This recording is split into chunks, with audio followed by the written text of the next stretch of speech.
Welcome, everyone. This is Gloria Lybecker with Healing You. And I am so thrilled that I am able to introduce you to a good friend of mine, Pavla, who has her own business called Pavla Yoga. And I want to acknowledge it is much more than yoga. I met Pavla about 3 years ago at one of Sarah Peyton's workshops with Constellations work. And I was attracted to her immediately. She has such a sweet spirit, but such an authentic voice in the world that really reaches so many people, not just through her voice, but through her gifts, and of which she has many. And I'm really delighted to get to talk with you here, Pavla, and introduce you to my people and to more people in the world so they can access you and the healing gifts that you bring, especially at this time in the world's history. Mm-hmm. I'm wondering if you would be willing to share a little bit about about your background or whatever pieces you'd like to share with the world, how you came to be offering these unique gifts. Well, hello, everybody. Hey, Gloria. Thanks for having me. You are also a very beautiful spirit in this world. So thank you. This is such a blessing to be here with you and your people as well. And honoring your offerings, what you gave to all of us as well. Thank you. Yeah. So my background, I came from Czech Republic. To United States when I was 23-ish years old. And I was not into any spiritual system. I was not in a believing system, especially because of the background or the country that I came from. That is not very, it was never really spiritual because of the communism. Yeah, we didn't have of the spiritual support or development that much. So when I came, I was maybe 26-ish, 25, 26, and I realized that I felt like I needed to relax and like learn how to cope with my stress. And so I read that yoga should help, and so I said, okay, I'm gonna try it. So I just went to a class, and I didn't know anything about yoga. I didn't know there are different styles. I had no idea. I couldn't even really speak English that well. So when the teacher was speaking, I didn't know much what parts of the body I should engage and work with and focus on. So I just kind of like wandered in and then the thing what happened was that I remember there was some like a question in my mind that I read somewhere that yoga is supposed to, that I've heard that people who does yoga, sometimes they can cry and it can bring these like emotions that, are deeply rooted inside of them. And I was just like so skeptical and walking in, and I really want to see how these poses can make me cry or bring something out of me. And so, yeah, but I just did it. I wandered into the class, and then I walked outside of the class, and I saw that grass is greener, and life had a little bit more color than before, and I could definitely catch that shift. And so yoga brought me all sorts of extensions in different ways, and then I just kept feeling I need to know more. I need to go deeper here. And I met my teachers. My first yoga teacher, Sarah Peyton, she's my beloved friend. And she basically, the way how she was teaching the yoga and explaining to us, I fall in love with that type of version. And it was really speaking to me. And I felt like I can finally receive the answers that I couldn't figure out through my mind for really, really long time, for like all my life. And so I started to receive really sweet answers, and so I just wanted to go deeper. that was the only thing I knew. So I just did one class once a week, twice a week, 3 times, 4 times, 5 times, 6 times, 7 times. Then I did workshops, then I did, retreats, and then I did teacher training. And that kind of, when it started shifting a little bit. It's a really different perspective to be a student and then be a teacher as well, when you start to taste both sides of the coin. And and then remembering that, we always students as well. Yeah, always learning something new. Can you share with our listeners and with me, because I'm very interested, a little bit more about what style of yoga or healing arts that you do provide for others? So at this point, it's kind of blend of my own version that I kind of cultivated through the years, because I've been on this journey for like 15 years.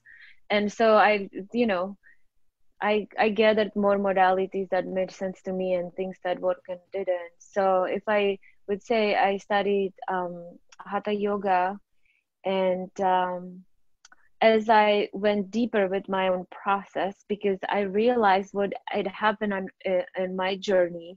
At some point of my life, I realized that yoga is not the only thing that can solve my problems. It was working till certain time, like maybe 4 or 5 years in, when I was deeply practicing, it was great and it was a great deal of support.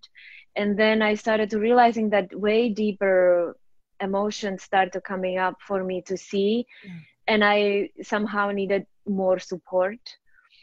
And so I started to look around what else is there for people who are on the path to try to really see themselves and cultivate and expand their consciousness. And so my style is definitely connected to a lot of physical movement that is connected to really focus alignment and principles that we follow, that teach the student how to align properly in each pose.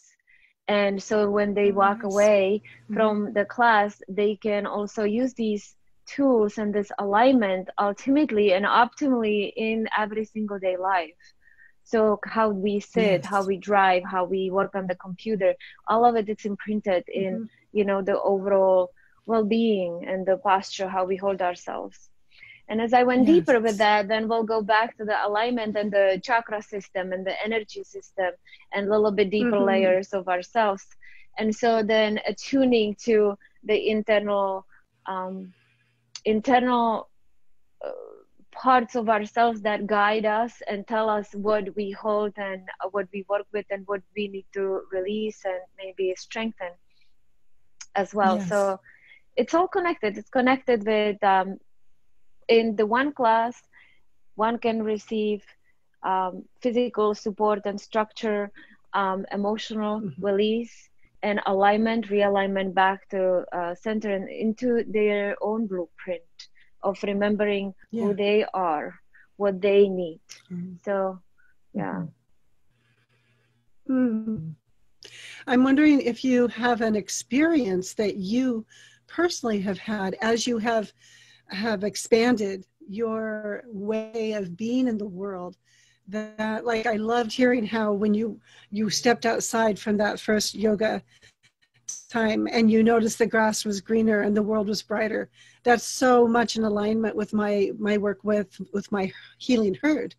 It's the same kind, and it's energy work, and there's this such a felt sense experience that we have at a cellular level.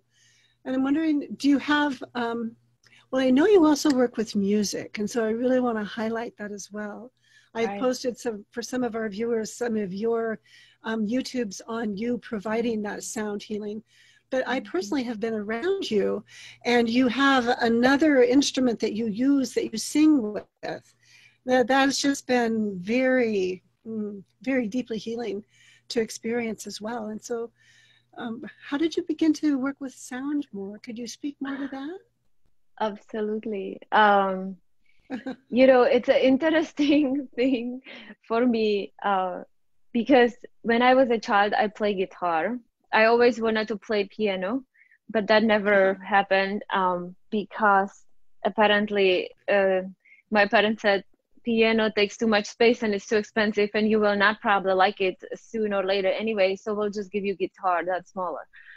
So I ended up with guitar, and it was working well for me. So I played, I learned how to play guitar. But then I started travel. Since I got like older, I was living in different countries, and so I didn't have my instrument with me, and I stopped singing and playing. But at some point in that yoga, when I felt I needed expansion of my own modalities to like help my own process and support with, you know, expansion, my own individual expansion, I started working, or I started taking Vipassana meditation classes, and I've done five Vipassana, and that's Vipassana. It's 10-day silent meditation where you don't speak, you don't use your phone, you don't read, you don't journal, you just sit for 11 hours a day and just in silence and meditate for 10 days. And so I, you know, it was life changing for me. Very, very powerful experiences I went through in those meditations. However, after my first Vipassana, after the silence, I came home and I said, I have to sing. And I just knew that I have to sing to heal my throat chakra and like heal my voice to stay healthy, and like and embody and own my voice as well, you know. So I started singing, and I didn't know how to sing well.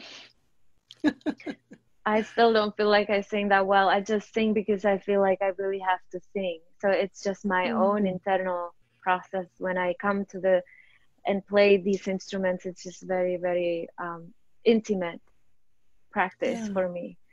And so I just sing, and I let the suppression of generation. I think it's especially for women, you know, we hold so much stuckness and suppression here. So it's just like allowing that expression to come through our voices, and learning and being used to our own voices in different places in our body. Then we'll go back to the chakra system, to the alignment, to start to moving the energy through ourselves, go into deeper sounds, deeper voices, and to higher octaves and higher voices, and just being comfortable when we start to speaking up, that, you know,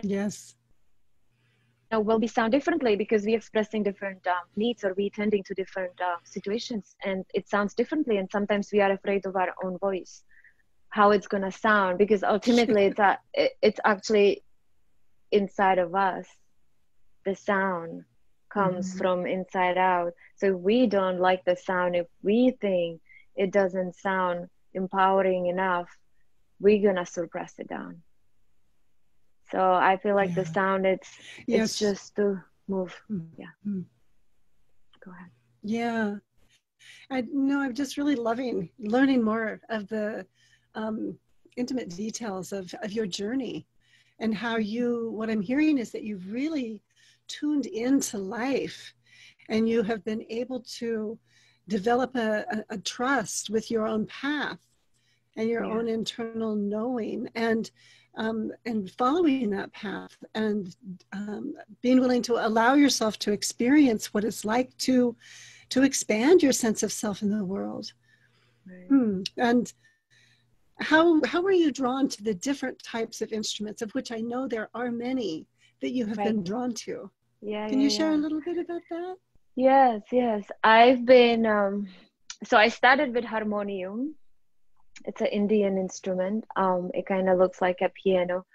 It's a little smaller, and it has different sound, but it's similar. And I started with Harmonium specifically because I wanted to find my voice. And when you play Harmonium, what I love about that instrument is that you press one key and you pump the air, and it's just continuously can play for hours that one sound. So you really don't need to know much. You can just hit the one sound and just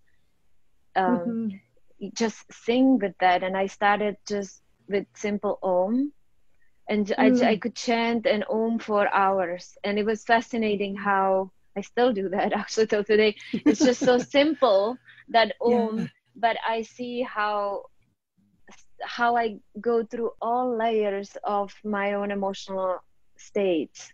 So I start fine. I just want to listen and chant and harmonize, and then I move and I am really sad, and then I'm really happy, and then I cry, and then I relax again. And it's just kind of like this dance in life, with life, and with the energy inside of myself, that it just moves me through these layers that needs to just kind of like be moved. It's just movement. It's nothing else. So I started with Harmonium.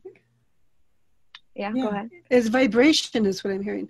It's the vibration that you're actually attuning with and resonating with and harmonizing with. That's the dance. And I felt very great support with the Harmonium. It felt, let's say, like when I play guitar, it's a little tricky, because you have the rhythm, then you have the accords, then you have to sing. So there's a lot going on that I feel like the Harmonium takes me to a state of like zone, and I don't have to think, and I'll just let it move. Be. I can just be. So I like the simplicity of it, and allow that flow come. And then the singing bowls came after. It feels to me that these instruments are calling me. They just I am starting to be like interested more, and I'm like, I'm wondering how this would feel like if I'll get a bowl, and I just try it and see. It's kind of, I don't have a agenda. I just allow it to happen and let my own energy guide me what I need. I think it knows better than I know what I need. So I just follow that calling, what I'm interested in. And when my focus and attention goes, and I'm like, I'm wondering, what if I'll try this? And then I'll go and just try it and see how it feels. Yeah. I love the innocence of the wondering. It's like a childlike wonder of having a relationship with life, and like, I wonder what this is like. I wonder what that is like. But really listening to the internal calling of your heart, perhaps, of what's really drawing you, what's really calling you for your work in the world, and you're really trusting that from the inside out. Beautiful. And I also would like to say, so the resonance, right? There's like a resonance when I feel the relationship between me and the sound or the instrument, that I feel I'm being fed. So there's like a nurturing. So there's like it's a nurturing and care, and I'm starting to attending to my own energy, what my frequency needs, and then also the frequency of these instruments bring my frequency higher to different places that I cannot go alone without them. So we helping each other in some way. Well, and not only that, but I would like to just really, I don't know, it's like call a pause to acknowledge that when you're willing to actually be who you were created to be, that resonance and that field, then that's what moves out into our world, that is the healing energy, that is the invitation in life. Yeah, very much so. And I think it's needed, especially, I mean, it's always needed, but especially in this time, especially when we're in these like difficult times, it's so needed to be so authentic and so real, and really, really listen, really, really do good listening, what this body is saying, and what is like, where the energy goes to, when we can pass the fear state, or the response, like the shocks of the news that we haven't expected, the freeze or the panic and the you know, like it's a The alarm it's a that goes through our whole system. right, right. So like calming that nervous system, and Yes. then that then we can step into really listening to the truth. It's the truth is not in the panic. Yeah. So what I'm hearing is that this way of tuning in with life allows there to be a sense of presence with life rather than in that panic or that fear or that alarm that we're no longer present because we're caught up in that energy. But when it's soothed, then we can actually come back into some of those higher frequencies and even come down to meet the lower ones and invite there to be that dance back with life that honors all frequencies. Something like that. That's beautifully said. That's exactly how it feels in the body. And it also being, like I said, not being afraid of the voice, the low and the highs. It's more about like the frequencies in the body, not being afraid of the tension and the intensity, or even when the quality of the panic and fear hits us, how the frequency really feel inside of us, the tension really feel inside of us, and just be with that. And we can use the voice to move the energy, we can use the movement move the energy, we can use the sound, we can use the resonant language, and you know, empathy and self-empathy. So there are other ways how to move through it, but the truth does come from the state of stillness that we come back to when we process these heavier emotions.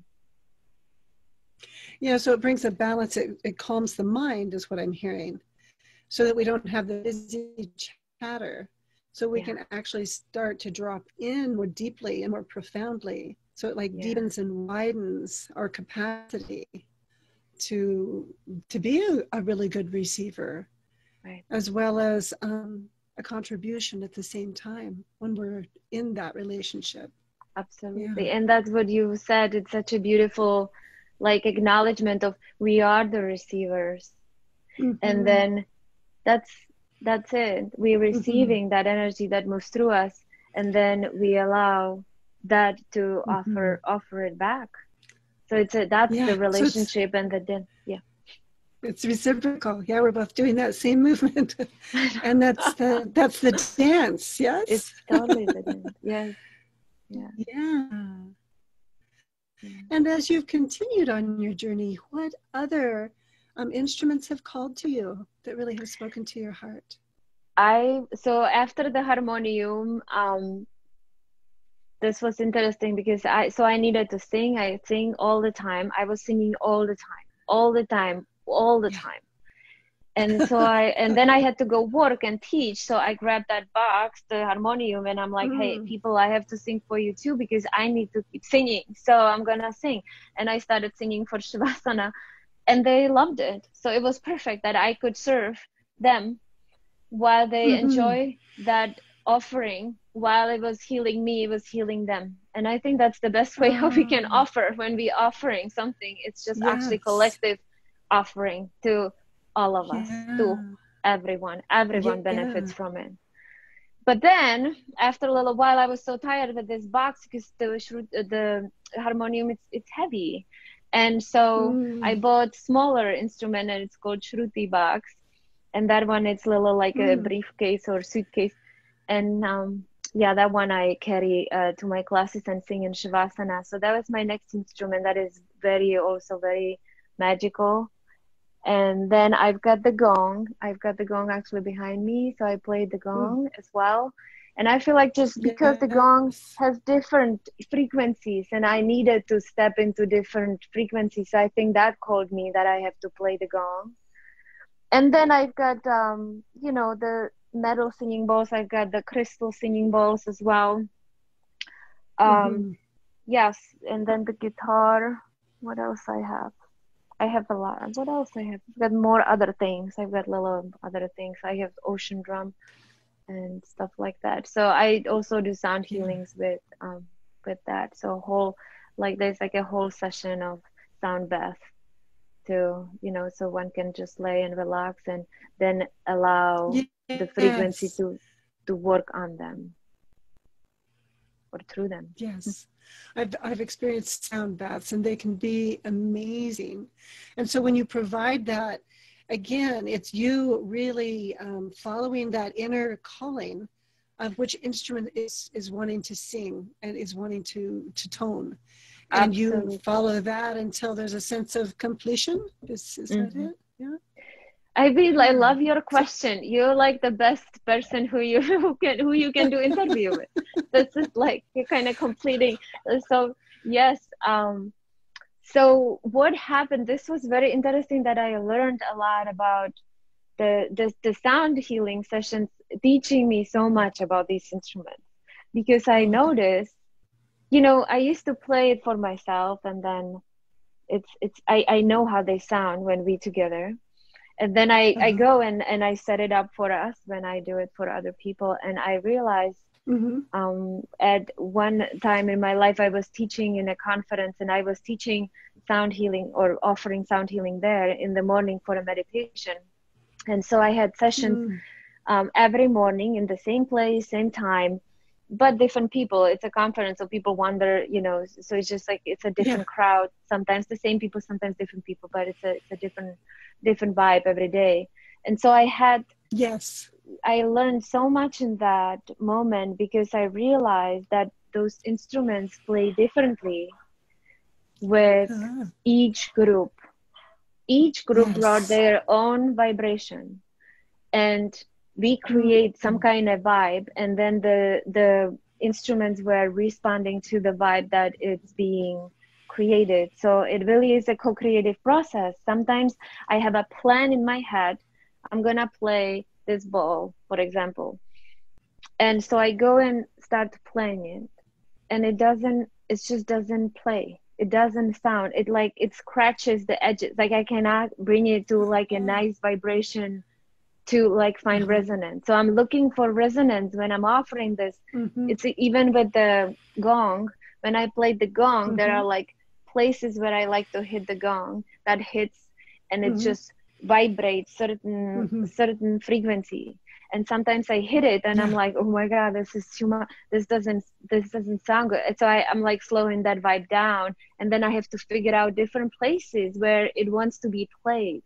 It's completely the instrument make me to play them what they want for us to receive. So if I might ask, and this might be a different kind of question, but I'm wondering, when that's happening and you go to calm that gong down, and then you go to tune into where's the next place, is it a sense like that your hands are drawn? Is it more just like an inner knowing of where you're moving, and then you have the sense of where to go next? Or I'm just curious what that's like for you as a healer. It depends. Sometimes I just have to keep trying and find it. So it's almost like, curiosity. I really, absolutely. Like I have to step out of my agenda. I cannot be in my agenda. I just have to do just really good listening. I just have to listen for the reflection, for with the your response. Whole sense of self. You're listening with your whole being. Right. I love and that. Sometimes what happens, I want to just acknowledge that is so. Go ahead. Go ahead. Please. I'll bring up my thing next. Oh, okay. Well, sometimes in that. Okay, you go. I'll wait. No, I was saying, sometimes you grab up something. I wanted to hear what it was that you grabbed up. Oh, yeah. Sometimes when I play, because that's kind of like the other side of the question you asked. Sometimes I grab, like I have a plan, I'm going to grab this instrument, and I go for it, and I grab accidentally something else. And I don't feel like it's an accident, because I feel like, oh, okay, so this wants to be played. Now this is the turn that needs to. So I am completely not in charge. I just follow. I love that. And another thing I'd like to acknowledge that I'm learning through this conversation is how life is very congruent. So when I'm out with my healing herd, and when I have sessions with the horses, constellation work with the horses, it is different every single time. based upon what vibrations are showing up for the horses to tune into with that individual. And when I'm in that facilitator position of partnering with my horses, I'm very much, my horses are like instruments, and I too am an instrument. We're having these frequencies, and how well are we listening to the field that's playing the tune? Yeah. Absolutely. So I love hearing how you have your whole, all of the instruments that have been called to be in the presence of the container that you offer, and how that changes depending on who you're offering to, and that you really pay attention to that.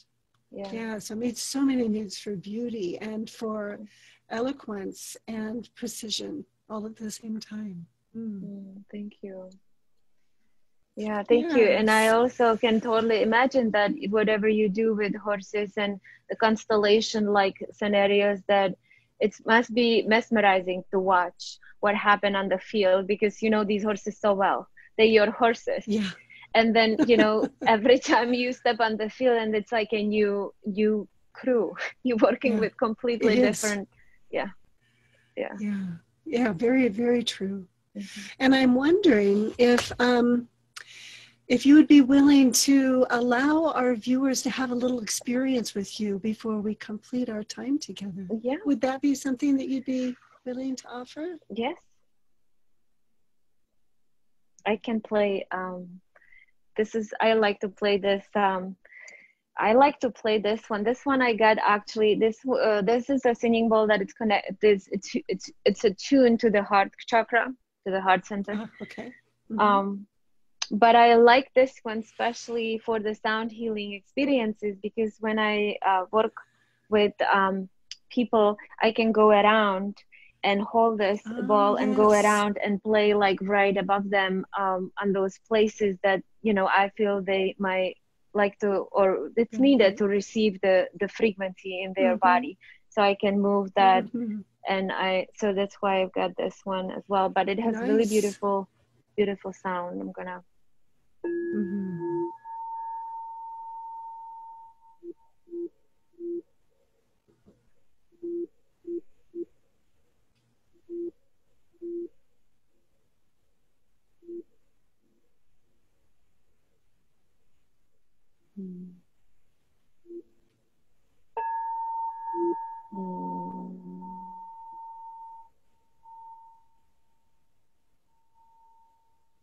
Do you think they would like to chant Om? Should we chant one Om? I'd love to hear you chant that. Yeah. Would you chant with me? Yes, I will. Okay. It's nice to resonate, even if it doesn't feel like that's what I like to do. Even if we don't hit the right thing, it's nice to keep looking for it. And I think that's what makes me really excited to just try the Om and listen to your voice and listen to that ball and just find, it's the curiosity just to finding it. So let's do this. So let's chant 3 Oms together. You can close your eyes if you like. You don't have to, but it's nice to just center in our own bodies. And then if you like, you can place your left palm on your heart, and you can place the right palm over your left. So you can actually meet yourself there in your own heart center. And then breathe into your hands, into your heart, until your hands like rise up and they receive that energy, that lift, that expansion, that space for something new.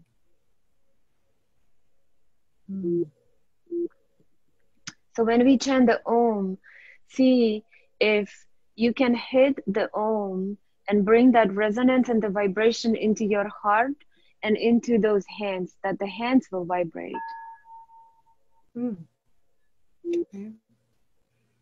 So what we'll do, we'll take a full breath in, then we'll exhale, we'll take full breath in, and then we'll chant 3 Oms together.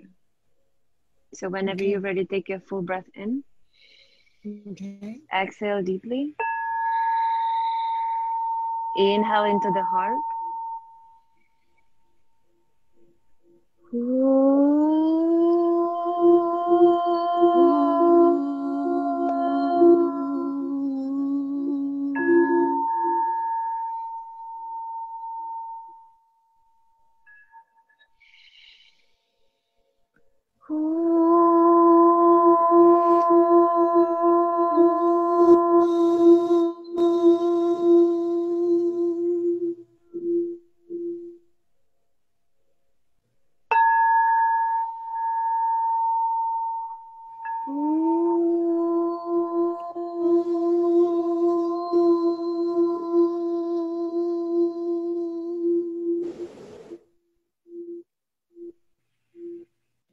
The silence is when we receive that vibration, that frequency which we have created through our sound, through the power of our voice. Now receive that.